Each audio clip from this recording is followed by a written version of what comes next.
Good morning, everybody, and happy April Fool's Day, Thursday, April 1st, 2021. We're going to talk about the 3 ways to effectively combat ransomware. My name is Chad Lamb, and I'm account executive here at eGroup, and I also am joined by Mike Dent. Mike, you want to go ahead and introduce yourself? Yeah, absolutely. Good morning, everybody. So thanks, Chad, for the introduction. Mike Dan, I lead our data center architecture team here at eGroup. So we really focus on everything around your data center, but also really ways to protect those 4 walls of your environment. So happy to be here with you guys this morning. Excellent. Yeah, Mike. And at eGroup, we have our own security practice to effectively combat ransomware and guide you guys through some of the best practices on the zero trust, planning and approach. But also we partner with some of the industry experts out there that we'll talk a little bit about some of the focused ways to combat ransomware with some of the market leading solutions that we represent.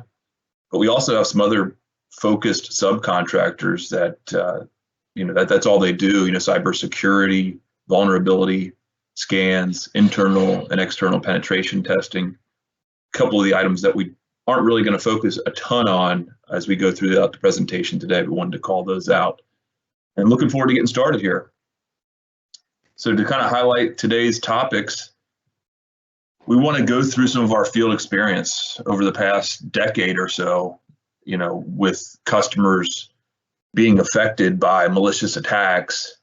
Mike leads our data center engineering team and has plenty of not only personal experience jumping in, after hours, weekends, whatever, on a SEV1 incident response. So we're going to talk a little bit about what we've seen, some of the horror stories, but also some of the ways just to combat ransomware, to understand, if you're protected as much as you should be. We'll have a Q&A, so feel free. It's pretty informal to just submit a chat question using the chat function there, and then maybe at the end we'll cover some of maybe submit your best one-liner. I know Mike, your personal blog is titled Bacon Overlays and Virtualization. With it being April 1st, I had to throw this up there. You shared this picture. It's pretty fitting with COVID, and I had to toss that out there. So, well, I don't know if that entices anybody to wear a mask. Yourself, probably. Carly was kind of freaked out by it. Yeah, I couldn't do that. I'd just be chewing through all my masks. Anyways, let's get started. So some of the most common ransomware attack vectors, right? So there's several easy and fairly inexpensive attack vectors that some of these folks use to launch a ransomware attack. They can put, minimal effort to get the maximum payout. And I'd say, Mike, correct me if I'm wrong, but the 3 most common ransomware attack vectors would probably be RDP, right? From what I read and have heard, RDP accounts for nearly 60% of all ransomware attacks. And, from there, you have, the common email phishing and then software, vulnerabilities, right? If your software is not properly updated or patched, attackers can access networks without really having to harvest credentials. So I'm not sure if those kind of map to what you were thinking there, Mike, as far as kind of the top 3, but wanted to get your take on that. Yeah, I think it's definitely the top 3, right? When we look at all these, everything you touched on is software, right? And software is made by humans, and which means humans are going to be able to effectively to break into these. Because we know how that software is made. I think when we look at kind of the 3 things you laid out, yeah, software is one, and any software over the course of its life is going to have a level of vulnerability. That's just a given, right? We're making it, we forget some things, or we're able to kind of figure out backdoors or ways around that. Look at kind of some of the SolarWinds attacks here recently, right? It was known backdoors, and they were in there for a while.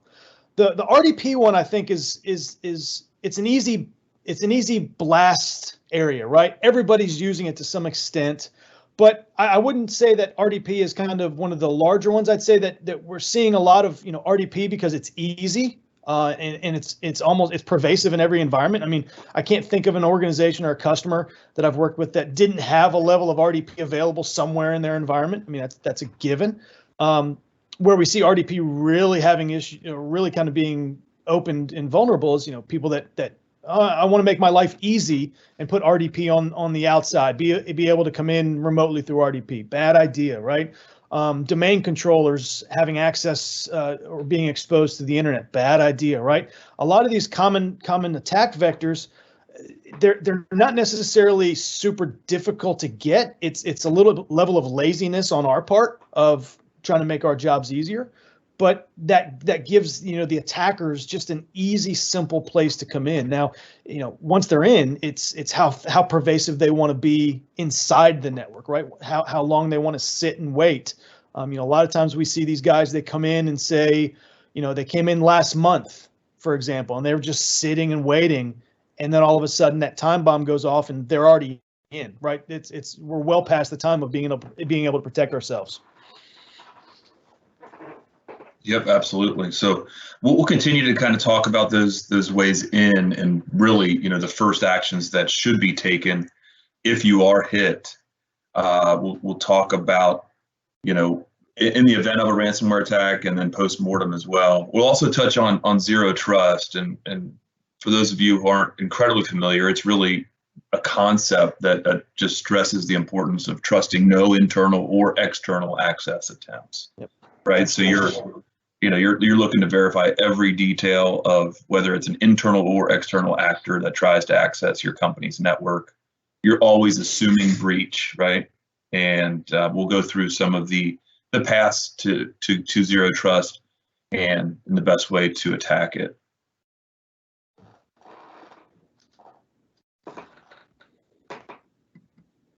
So let's cover, what we went through. Mike and I were talking about what we were going to kind of focus on this morning as far as the top 3 steps. Fairly, low in, they're not incredibly intense, and they're things that your organization is probably already talking about today, right? So let's get into those 3 steps to combat ransomware. Yeah. Mike, let's talk about MFA first. I mean, we put some of the market leading solutions that our team represents up there. There's a number of technologies to support, MFA, Azure MFA. A lot of I'd say 80% of our customers are leveraging M365 and Azure. It's an investment that typically organizations might already have access to. Yeah, that's a key point there, right? In many cases, when you're a Microsoft customer and you've invested in M365, you've got a level of MFA already provided to you, right? It's just enabling it, turning it on, and kind of walking through the best practices. And I think when we look at MFA in general, right? Theoretically, we've been doing it for years to some extent with things like RSA, right? With hardware and software tokens, right? But it's always been, I'd say up until recently, kind of a specific use case where we either needed to protect a very specific resource or we had some compliance around it. It wasn't because it was just a good practice to have, right? So we've been doing some level of MFA for years in organizations, but it never was a pervasive, we've got to do this, right? So when we look at MFA, right, again, if you're a Microsoft 365 customer, you've got the capability already today to do some extent of it. Whether it's the hardware kind of based or the phone based with the Microsoft Authenticator on the phone, or through the Microsoft kind of verification call service, where when I log in, I get a phone call and I've got to answer the phone to be able to get access. I'm seeing more and more customers doing that, not only for internal resources, but VPN resources, external resources, things like that. Speaks a little bit to that zero trust methodology.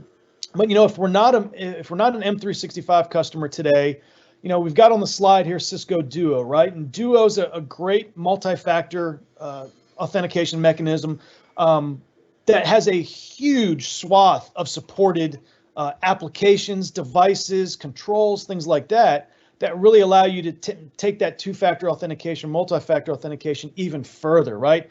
We look at the industry, right? I mean, there's a ton of providers out here. We chose the 2 here that really highlight what we do as an organization and what we find is the best for our customers. But you've got other ones like Okta. Okta's massively favored out there by a lot of organizations, and there's a lot of other ones. But the key point here really is having some MFA capability, right? Being able to do this. In many cases, it's low cost or no cost, depending on, if, like I said, if you're an M365 provider. But having this enabled in the environment is key, right? Having this to be able to protect resources, whether that's protecting our edge from people logging in remotely, protecting our SaaS applications, our Salesforce, our Office 365 applications from bad actors who are trying to use credential hacks or anything like that to get in. It gives us a level of visibility and control into who's accessing and where they're accessing it from. And again, having conditional access as well as saying, I think we've got this on the next slide. When I'm coming in from certain sources, do I need MFA? If I'm coming in from external, do I need MFA? Am I going to require it, right? So yeah, perfect slide here. Jumped ahead for us.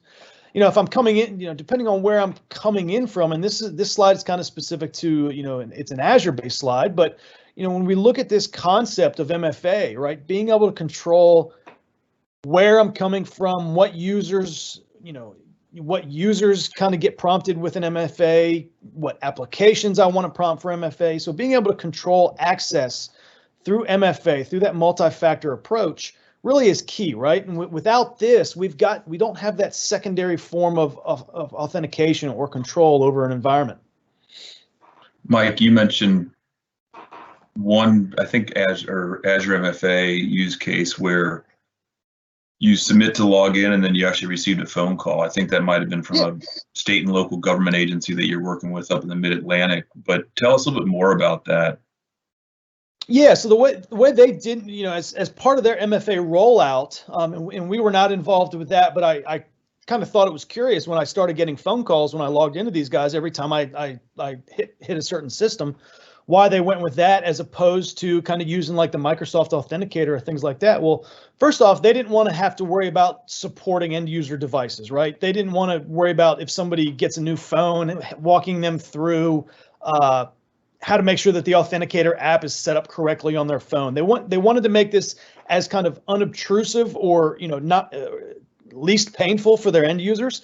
So what they felt was that through an MFA mechanism that Microsoft already provides, when I log in, with again this I get this from connecting to their VPN, for example. When I log in and put in my credentials, I get a phone call. Doesn't matter what device, what phone I've got. I might have changed my phone last week. I didn't have to worry about the MFA authenticator on the device itself. They felt this was the easiest way to provide their users secure access through MFA without having to kind of change the wheel, right, or change their process for actually logging into systems. They felt it was the easiest way. So, we don't want to make this a huge ordeal for folks to access systems, to access the necessary resources they have, but we also want to make it secure, right? So you can find that happy medium between the two of being able to provide a secure access, but also while not making it a huge change on the end user. Yep, makes sense. Let's take a look at. Real quick. I think about like RSA, for example, right? RSA for years, I had to have that little hardware-based token, right? If and when organization I worked with years ago, I traveled a lot and more times than often, probably when I left to travel, I left that RSA token at home, right? So when I'm traveling and I need to access resources back at work, I'm having to call my wife and say, hey, run up to the office, grab the RSA token, and let me know what the code is on the token at that given time, right? So again, that was an ordeal, right? Every time I traveled, by chance, I'm either forgetting my phone charger or my RSA token. One of those two things was being left behind. I didn't have access to resources, so simplifying some of how we were able to access, that it brings the user experience up to another level if we can simplify that, but still provide secure access. You may forget the phone charger or the RSA token. Never forgets the bacon. Never forgets the bacon. No, bag always goes with me with bacon. Let's look at Cisco Duo. So Cisco Duo is what we were talking about, state and local, right? If you're part of a state and local government agency, we do have access to Cisco State Contract with Cisco Duo. We've had a lot of success rolling that out. as another alternate solution to take a look at. But if you don't mind kind of taking us through the infrastructure or the architecture of the solution, similar to Azure there. Yeah. So the one thing I really like about Duo is, and much like Microsoft MFA, it's a simple deployment mechanism, right? We see Duo a lot where either M365, just the Microsoft MSA doesn't provide the functionality maybe for certain web apps or certain infrastructure items, but Duo is really good at giving you kind of an any device perspective, right? Doesn't matter what device I've got. Apple, Android, Windows, Linux, Mac, you name it, but also giving you the capability to protect a much wider variety of sources potentially, right? And different ways to do that. They've got the Duo product itself. This specific product here, at least the image, is kind of based on their the Duo. I think it's Duo Anywhere, and so. What we kind of look at with this is Duo provides a simple kind of approach for whether it's on-prem resources. If I need access to an on-prem source using like the Duo Gateway functionality, or kind of a cloud-based resource, whether that's Microsoft, GCP, AWS, Salesforce. I think even to some extent, Facebook, right? The wide variety of sources they provide from a two-factor authentication is great. And I think this Duo really comes in where, like I said, if M365 and the Microsoft Authenticator doesn't give us necessarily the control I want, Duo helps extend some of that control. With M365 and MFA, you've got it up on the slide here. We've got to add things like Intune or other controls to be able to have control over the devices and what we can and can't do from a visibility perspective. Duo kind of wraps a little bit of that all into one, right? Where I can now control access to internal resources. I can control access to cloud-based resources. I get integrated access, things like that. But I also get device visibility. I get device control as well. And so that's a nice feature that a lot of people like with Duo, is the ability to not only have that MFA, but also have some level of device control as well as to how those devices can access and what they can access from, say, a certain source, right? If I'm coming in from an untrusted resource location, Starbucks, Panera, something like that, I can control whether I get MFA prompts or not. If I'm within my four walls, right? If I'm in a doctor's, if I'm a healthcare provider, hospital, and I'm in a practice, maybe I don't get prompted for MFA. So that's one of the key factors of MFA as well with conditional access, is being able to control where I get that prompt, trusted access, things like that. Kind of speaks to that zero trust we'll touch on here in a little bit. Right. Let's move to step number 2, immutable backups, right? So what is an immutable backup? It is a buzzword out there in data protection today. You have the description or the definition essentially there, right? Once you have, stored an immutable backup, it really cannot be altered or changed. And it's critical when it comes to ransomware. If it gets into the production data and starts encrypting files, and we'll talk about some of the field experience that we have. I think it's a good time to do that now. We've seen ransomware get in there, not only encrypt all production data. The most recent we saw was it started deleting production data and wiped out every single endpoint in the organization, which is just, I don't know if we've seen that before, Mike. That was a new one, right? That was definitely a new one. The level of intrusiveness that they came in with, right? And I think not only immutable backups is one, right? Immutable backups is going to be one that everybody's always kind of said, well, I've got backups, I'm protected. If I get hit, I can just restore my backups. And that mindset was a kind of a false narrative that was spurned on to some extent by the backup providers, right? If you've got backups, they can't, I can't put a ransomware inside the backup. No, but they can hold ransom the backup server. We've seen this. Veeam was one. Veeam was a very popular product, and only recently have they started moving towards the capabilities of immutable backups. So when we talk about immutable backups, we've got to have a way not only that we can protect the backup server itself from being held ransom or being kind of controlled or deleted, but the data itself from the backup, right, is crucial. Not only we've got to have a way to be able to the software to be able to restore backups, but of course the data of the backups themselves has to be controlled. So, Veeam on a file share is a major ransomware kind of attack surface, right? It's something super, super easy to be able to, okay, I've got Veeam, I've got your file share, I've got not only your file share data, but your backup data now. I now control your entire restore capability. So immutable backups is, I'd say in the last, 5 years maybe, with the two vendors we've got on the next slide, really seen this take a next step in providing survivability for an organization in a ransomware attack. It's one of these things that it sounds simple, but in practice and in theory, a lot of people haven't been able to get here with a secure mindset that their backups are going to be protected. We've talked about Airgap, air gapping our backups for years, right? Well, I take a backup, I send it over to another system that doesn't have network access all the time.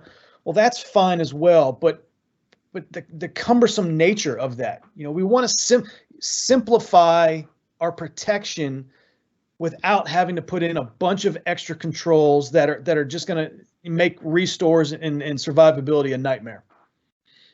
Absolutely, and these two here, we've had a ton of success with. They're market leaders. They're in the Gartner Magic Quadrant, and the ability for these solutions to protect your organization with immutable backups can really save your bacon, right, Mike? So, anyways, let's jump forward to the number 3 here. Let's see, privileged access management, something that I'm sure you have a number of stories. Maybe let's talk about some more field experience before we go into privileged access management, right?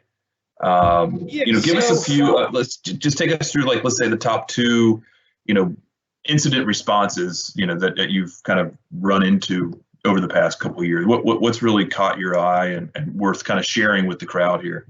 Yeah, so a couple of them are, right, is the administrator experience, and this speaks right to this slide, right, is having everybody have administrator access, right? And once I've compromised that, I'm able to get anywhere I want. So one of the kind of things that, as I think about field experience is, very recently we were working with an organization that was hit with ransomware, and it was one of them, as we just briefly touched on, one of the more intrusive ones I've ever seen. But they got in through administrative credentials that were compromised, but it was compromised through an exposure source of VDI that was kind of unexpected as to why somebody would need domain administrator credentials or full administrator credentials to log into a VDI system, right? So what we found was that once that system was compromised, they were able to get all the way into an environment to the point of being able to delete data stores at the VMware level, right? So that's something we typically don't see, right? We see data held for ransom. We see you pay our ransom. We'll give you the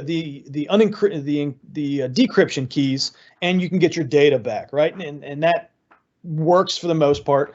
But in this case, right, what we saw was that not only did they encrypt data, but they also started going through the process of deleting snapshots of data at the VMware level and deleting contents from data stores, which really, spoke to the nature of how intrusive these guys wanted to be. But the fact that this organization did not think about how their users were accessing the system or the systems internally and externally, right? Everybody was pretty much using an administrator account.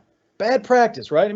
We've talked about this for years. Bad practice to let everybody have an administrator account, whether that's local on your machine, which is easy to compromise, or constantly logging into systems as a full administrator. You get to control. Once I get that credential, I've controlled. So with privileged access management, we talk about using, if in a perfect world, when I set an environment up from new, if you're an administrator, you have 2 accounts. You have your daily working account, which is a non-administrator.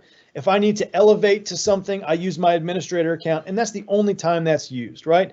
Privileged access management follows that methodology that I break the glass to an administrator level only when I need to. I call it laziness, right? And I'll be the first to admit I've been there. I've done it. We've all been there. I just use my administrator account for everything all day long, right? I don't think anything about that until there's a compromised situation. It's like, well, that was stupid. Why would I do that? So, privileged access management kind of uses a two-phased approach. One is, a time-bound access. I get if we look at Azure, for example, I get just-in-time access for an administrative level action or occurrence that's time-bound or functionality-bound, right? That's the only time I get to use that. I have to break the glass to go above my standard account. So privileged access management, right? It's the concept of I only use my privileged account for things I need. When I log into my desktop, I don't need to use my privileged account. I use a standard account. But when I need to do a specific function, right, it helps control what that access is. And if those privileged accounts are kept tightly controlled and tightly monitored, a lot of times this is a simple solution to keep the compromise from really blowing up. So how do you govern that? How do you govern, how do you scale those sort of policies? Like where have we helped organizations deploy that sort of methodology? Yeah, a lot of time we see this with Azure, right? A lot of time with Microsoft Azure and being able to use the just-in-time privileged access to do functions in my Azure tenant, in my environment, where I request that, so, and a lot of times in the way I would do this, if my organization, if I had full control, administrator accounts, I'd have a select few that could govern access to those accounts, and maybe they're kept disabled.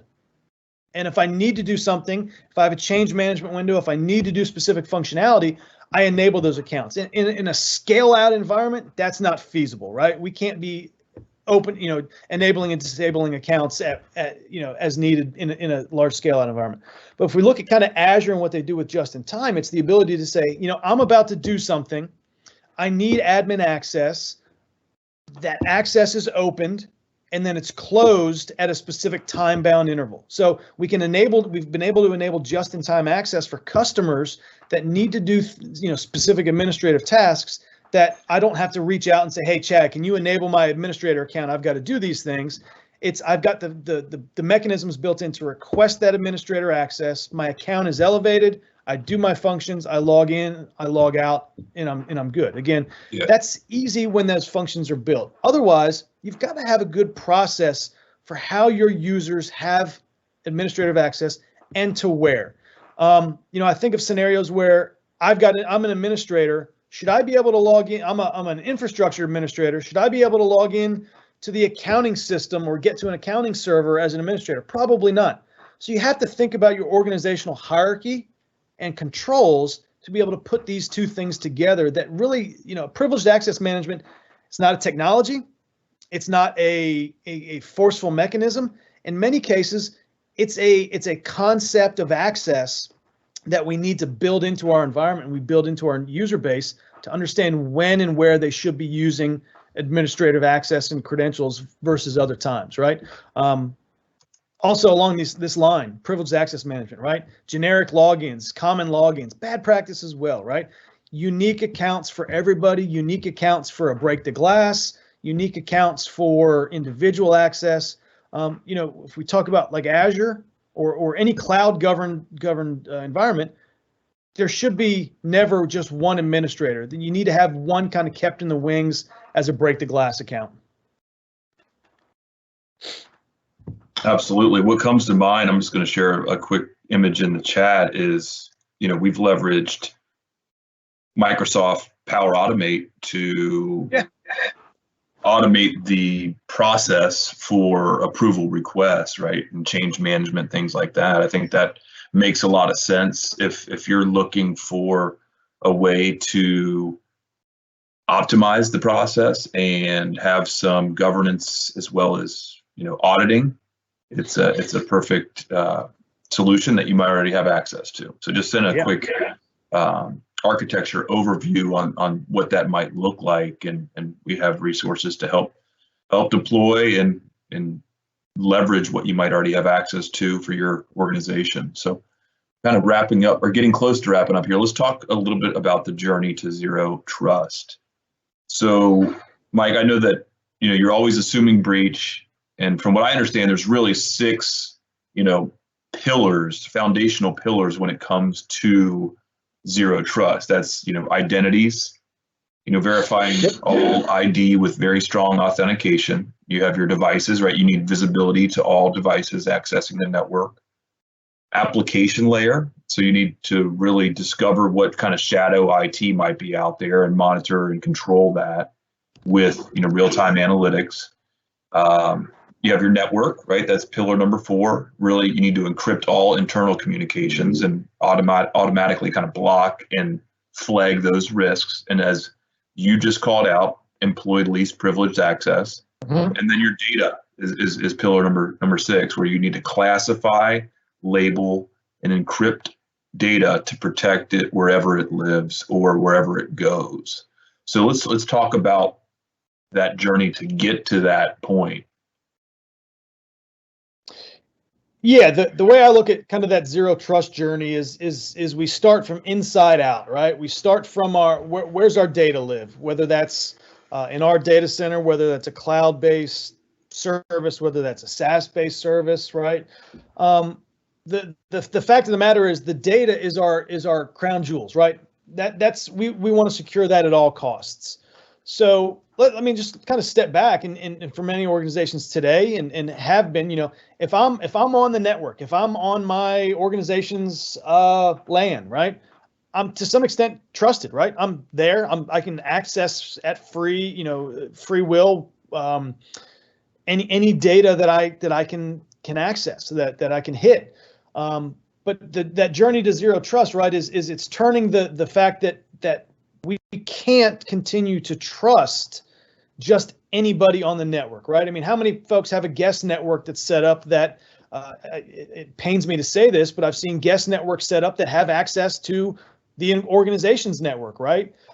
So, or somebody bringing in their iPad from home wanting access to stuff, right? So the data is our crown jewels, and how we've got to step back and say, to some extent, even if you're an employee, even if it's a device, I can't necessarily trust what you've done or what's on that device. So building kind of into that zero trust idea is establish a level of user trust, right? If we start in the bottom left and work our way up, establishing user trust. Well, I don't trust you by default, right? I don't care who you are, whether you're internal, external, I'm not going to trust you. So we've got to establish a level of trust, which is either generally done through like an MFA process or some sort of credentialing process. And we kind of move up, okay, so I've established who you are as a user. I've understood what you need access to. Let's check your device, right? So we go into a device profiling concept, right? Is this device a organizationally owned device? Am I in a BYO, bring your own type of environment? What, can I trust that? So I device profile, right? Do you have virus scan? Are you encrypted? Is there specific things on this device that I want to let in or not let in? And so we keep kind of working up, so I've established a user trust. I know who you are. I've established this device that you are coming in from. Do I trust it? If yes, let's move on to the next one. Enforcing those policies. Where are you coming in from? Are you coming in from what I would deem as a known network or an unknown network, right? And if it's an unknown network, maybe I have additional policies or controls I need to apply. Right, like so if you're at a coffee shop, it's an insecure network. Perfect. Give us an example there. Yeah, so think about this. I come in from Starbucks, right? And or Panera or whatever, whatever you want, wherever you kind of enjoy to hang out during the day these days when we're not in the office. I don't control that network. I can't control who is on that network next to you, sitting next to you, and I've got a story about this that I'm going to go into here real quick. I can't control who and where you are, or what other devices are on the network that could be doing any sort of command and control or bad actor kind of network access that's filtering what you've got. So I can't trust who you are at that point in time, right? So a very specific scenario about this, and we had we had one of the questions come up in chat. What's the craziest ransomware? What's the craziest ransomware recovery story I've experienced? We'll get to that, but here's a crazy ransomware in general. Was we didn't get directly experience with this, but this was kind of one of our former staff kind of dealt with this as one of his previous jobs. Was Organization was the CEO was on vacation and was at a coffee shop and was accessing resources back in the organization's environment, right? Well, the ransomware, the hackers found that they could not get into the organization traditionally, right? They were a pretty secure organization, but here's how they got into the organization. They tracked this user's device when he went to a coffee shop. They injected a malware onto his device that was not propagated or did not come online until it was detected that he was back inside the organization. So it wasn't trying to propagate when he was outside the organization, but once he connected that laptop back inside the organization, that malware immediately started propagating. So they didn't get in from a brute force hack or anything from outside, is they actually got to his device when he was not at the organization, right? So we have to think about that from a zero trust perspective. If I'm at a coffee shop, I don't know who's on my laptop. I don't know who's on my device, and then what I bring back inside my organization, right? So in this case, the scenario I just gave, this organization was affected through a ransomware attack by virtue of the CEO bringing his laptop from outside back inside the organization, right? So what mitigation could we have done there? There's a lot of tips and tricks around that probably would offer another 45-minute, 50-minute session here. Right. But right, how am I controlling my devices when they're not on my network? And that goes to that zero trust methodology. Is I can't trust if you give a user a laptop and they leave your facility, you can't control that, right? So zero trust, we've got to go least trust. Don't trust anything that's happening on that device or really at that user until to be able to access your resources. So build those walls all the way up to the point of they finally get access to their data. Yep, we're at the time here, Mike. So there's a couple questions that came in. I think you touched on a few of them. Let's see. Let's end it here with what is the craziest ransomware recovery story you've ever experienced? And I kind of know where you're going to go here because I haven't heard anything quite like it. But take it away. So an organization that here's how the attack occurred. It was a two-phased attack. One was the CEO sent a lot of email to his secretary through his Gmail account rather than using a corporate account. And an email came out that said, "Hey, I need the W-2s for all employees." Sent to his secretary. His secretary gets it from the CEO, from her boss, and says, "Oh, well, if he's asking for the W-2s, let me figure this out." So that email included a couple things that were sent. One was a malware that was injected that actually was on the network for about 2 months before it officially got out. So two things happened with this specific ransomware scenario. One was she sent the CEO, which she thought was a good email, the W-2 information for all employees at the organization. That was then back to his Gmail, which had been compromised. So the hackers got the W-2 employees for the entire organization, which is also great. But once that malware was injected inside, the ransomware started going through and hijacking all systems internally, right? All file shares, backups were taken over, and this was a national company.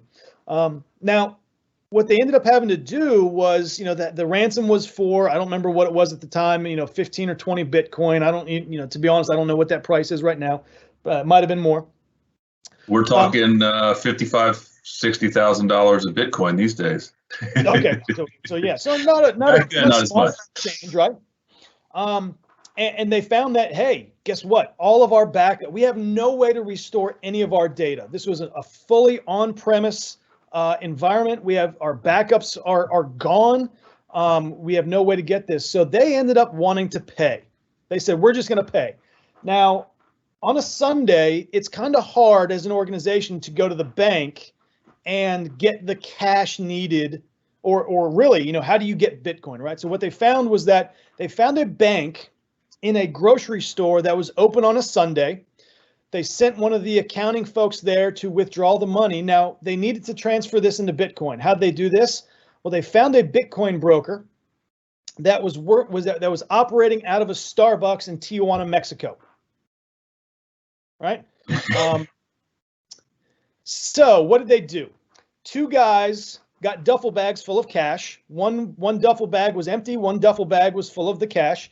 And they went to Tijuana, Mexico. Now, this was a Southern California organization. Went to Tijuana, Mexico, tried to find Starbucks. Starbucks was not a coffee shop. It was a biker bar. They met the Bitcoin broker at the Starbucks in Tijuana, transferred the cash to him, got the Bitcoin, transferred to them, paid the ransom. Now, they paid the ransom. Now, what happens if you've ever gone through one of these experiences? That is all your files, when you open your files, the ransom, you open the file and it says your files have been ransomed, pay the ransom, and we'll send you the decryption keys. Now, if you've ever gone through one of these experiences, the hackers do not provide you generally one decryption key to decrypt all of your data.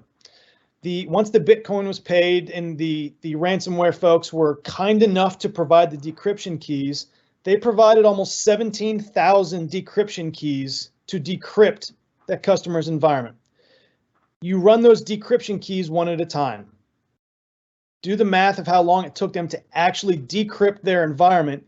It was weeks and months until they were able to finally restore all this. So I'd say the craziest part of this ransomware recovery experience was the fact how it kind of went down in two phases. But then, of course, having to cross the border into Tijuana with bags of cash and going to a Starbucks that was not a true Starbucks, I think was ultimately a very interesting experience those folks probably wouldn't forget. They ended up solving it, of course, by A, paying the ransom, which in many organizations is not the way they want to go. But B, they had a lot of lessons learned about how vulnerable they were and how vulnerable their organization was and susceptible it was to these ransomware attacks. Yeah, that's the story there.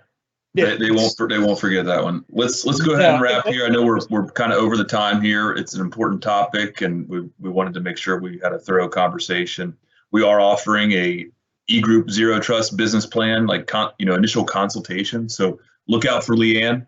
Leanne Thomas leads our business development, and she will be following up with our registrants and attendees. And we hope to have an opportunity to learn more about where you are in your path or journey to Zero Trust and see if we can help out. Everybody have a great rest of the week and take care. Thanks again. Yep. Thanks for joining.